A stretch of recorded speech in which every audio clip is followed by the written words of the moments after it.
Mugger, mugger, mugger.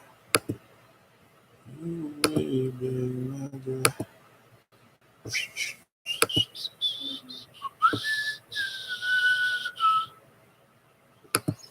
This one just shows you the basic components of blood, the plasma versus the formed elements with the cells.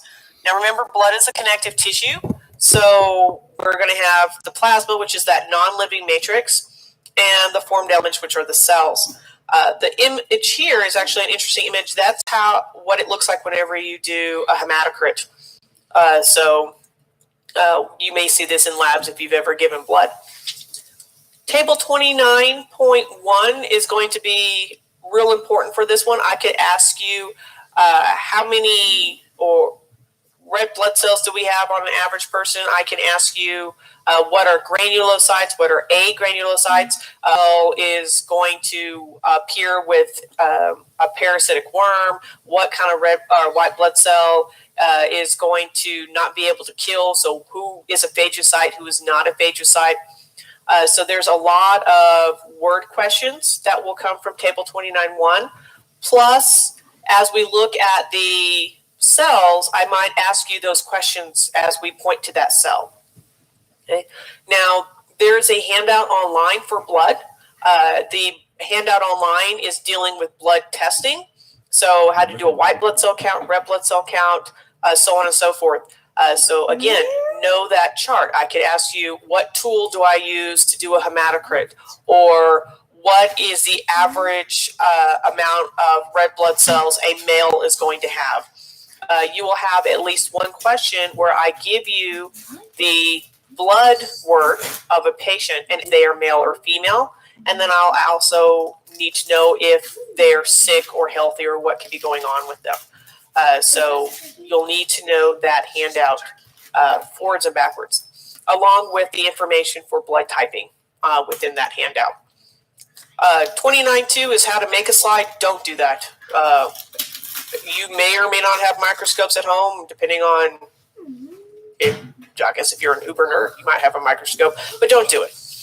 So we're just going to be looking at slides of blood cells. So figure 29.3 and 29.4 kind of shows you that. So here's just a typical slide of blood. All the red guys are red blood cells. The little bitty dots are platelets, and the bluish purple guys are white blood cells. Now keep in mind, red blood cells are 7 to 8 microns in diameter, and since they're all over the blood slides, they're kind of like built-in little rulers. So compare the size of the white blood cell to the red blood cell to see which one it is. So this little guy is almost identical to the red blood cell next to it. And the only white blood cell that is that small is a lymphocyte. So this is a lymphocyte.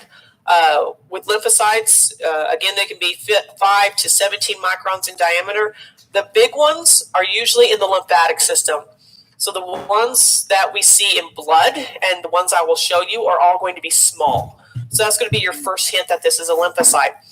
Another thing with lymphocytes, again, their nucleus is round and they have very thin cytoplasm. So you'll notice here we barely see any cytoplasm. So it's often described as a halo of cytoplasm. So the nucleus is round and they just have a thin halo of cytoplasm. Because they're agranulocytes, they do not have any granules in their cytoplasm. Do not eat. They are not phagocytotic. This is a monocyte. It is huge. All of your monocytes are big. They start off being the same size as the other white blood cells and just get bigger. They have a huge thing of cytoplasm that is also not going to have granules, so they are agranulocytes, and these are big eating cells.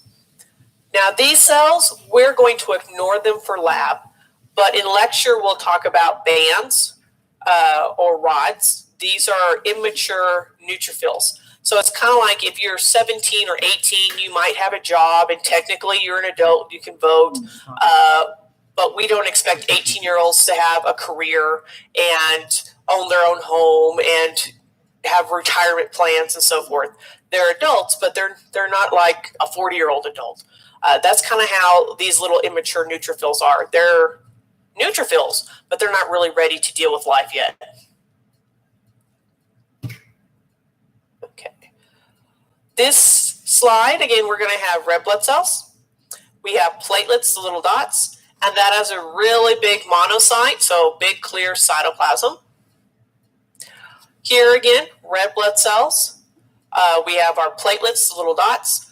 And then this guy, this one is almost the same size as this guy.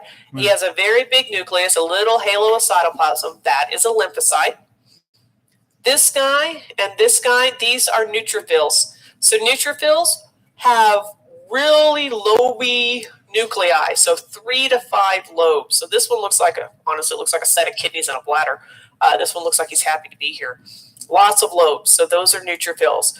Now you're going to notice we see lots of neutrophils and lymphocytes, and that's because neutrophils make up 45 to 75% of your total white blood cell count. Lymphocytes make up 20 to 45%. So we're going to see these a lot in the slides. And this is just another lymphocyte. Again, red blood cells, platelets. This is huge, okay? Big cytoplasm. And we're going to have that nucleus that's a U-shaped or kidney-shaped. This one looks almost identical to the drawing in your book. That is a big old monocyte, a big eating cell. And there's another neutrophil. Again, neutrophils are going to go around phagocyzing pathogens like bacteria. They're going to be eating debris. So they're a good cleanup crew and first line of defense for the body. Red blood cells, platelets. There's a lymphocyte with his little halo of cytoplasm. That's a mess. Don't look at it. Okay. Red blood cells, platelets. Okay, so here we have our white blood cells. This is a lymphocyte. So again, large round nucleus, little halo of cytoplasm. These two guys are neutrophils. Okay, this one looks like, he just needs a pair of sunglasses to go. So neutrophil. You'll notice this guy is red. This is the only white blood cell that goes red. This is an eosinophil. They almost look like the 7-Up character Spot. Back in the day, they used to have the 7-Up red circle with sunglasses on it. So that is an eosinophil. He's going to be fighting off parasites. So if you have tapeworms or pinworms or fungus infections, they're going to go crazy. They also help with allergy and asthma. So if you've been watching your TV commercials, because it's like you've been stuck at home for a while, they've got new medications for people who have eosinophilic-based asthma and eosinophilic-based allergies. They're suppressing these guys. This guy is a basophil. So you'll notice he's almost the same size as the eosinophil. Same thing with the neutrophil, almost the same size as those guys. Basophils have so many granules, it's really hard to see the nucleus. So they're just chock full of little granules. Their granules are going to have heparin and histamines. So basophils don't eat. This guy is a phagocyte. This guy is a phagocyte. But this guy isn't. He just releases histamines. This is what makes your nose itchy. This is what makes you have runny noses. This is what makes your eyes itchy and irritated. So the Benadryls usually are going to suppress histamines. And that's these guys here. So the histamine and heparins, they're there to irritate the tissue, so to speak, to draw more blood. And more blood means more white blood cells to fight off an infection, more eosinophils to fight off an allergen. So we'll see these guys if we have a lot of inflammation, whether it's an allergy inflammation or an infection. You've scratched your arm and now you've got an infection inflammation.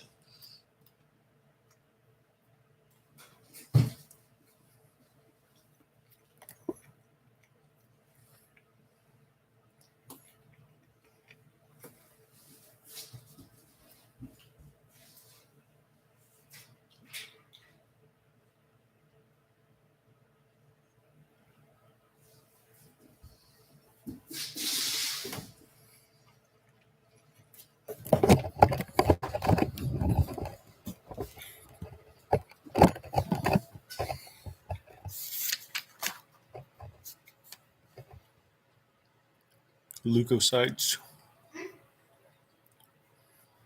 What did you just say? Neutrophil.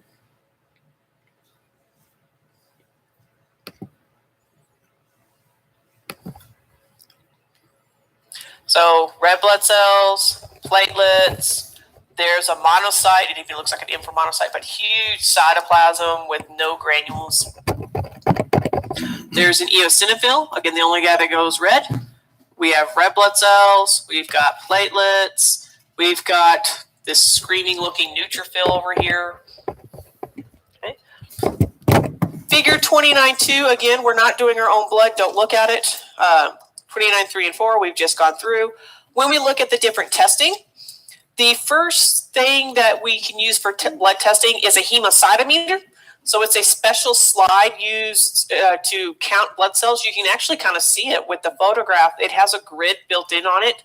And there is a math problem you don't have to know, that you count how many red blood cells are in this grid and you predict how much you have in the blood and how many white blood cells you have in the grid. So the hemocytometer is used for red blood cell counts and white blood cell counts. When you have the handout of the blood tests, this is the hemocytometer. This is what you use for those first two blood tests. Okay. Figure 29.5 is just showing you the way to do a blood count without using a hemocytometer. It's a little bit more difficult. 29.6 shows you the steps of determining a hematocrit or packed cell count. So you put your blood in a tube that is not going to allow for coagulation. And then you put it in a centrifuge and it separates out the plasma from the red blood cells. So you'll have plasma on top and red blood cells will sink to the bottom. It looks exactly like the test tube on figure 29.1. And that's your packed cell count.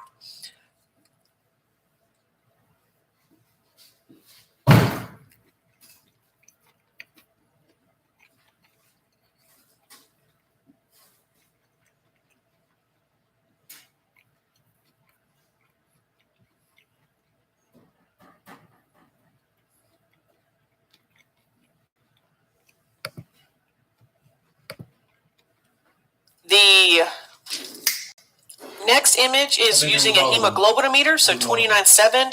That is the old school version of a hemoglobinometer that's completely manual. So what you would do is you would take a drop of blood, you would put it on the special applicator, and you would break it down. You would do hemolysis that would release the hemoglobin. And then you would put it into the hemoglobinometer to count the molecules of hemoglobin.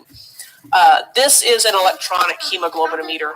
So you just put the blood sample in and the computer counts it for you. So you don't have to do the physical counting. So that hemoglobinometer is used to determine how much hemoglobin an individual has. Again, this is a tool that you would use for the blood testing. Coagulation time, we do talk about that in the chart. So you just put your blood in a non-herpetized capillary tube that looks just like the tubes that you see in figure 29.6. And then at 2 minutes, you break it in half and pull. If it has a coagulation, it'll look like mozzarella cheese sticks after you break them. You've coagulated, you just record the time. If you haven't coagulated, there won't be a string between the two halves. And then you just continue to break the test tubes. You take several and then determine when the person coagulated. Figure 29.8 shows you what coagulation looks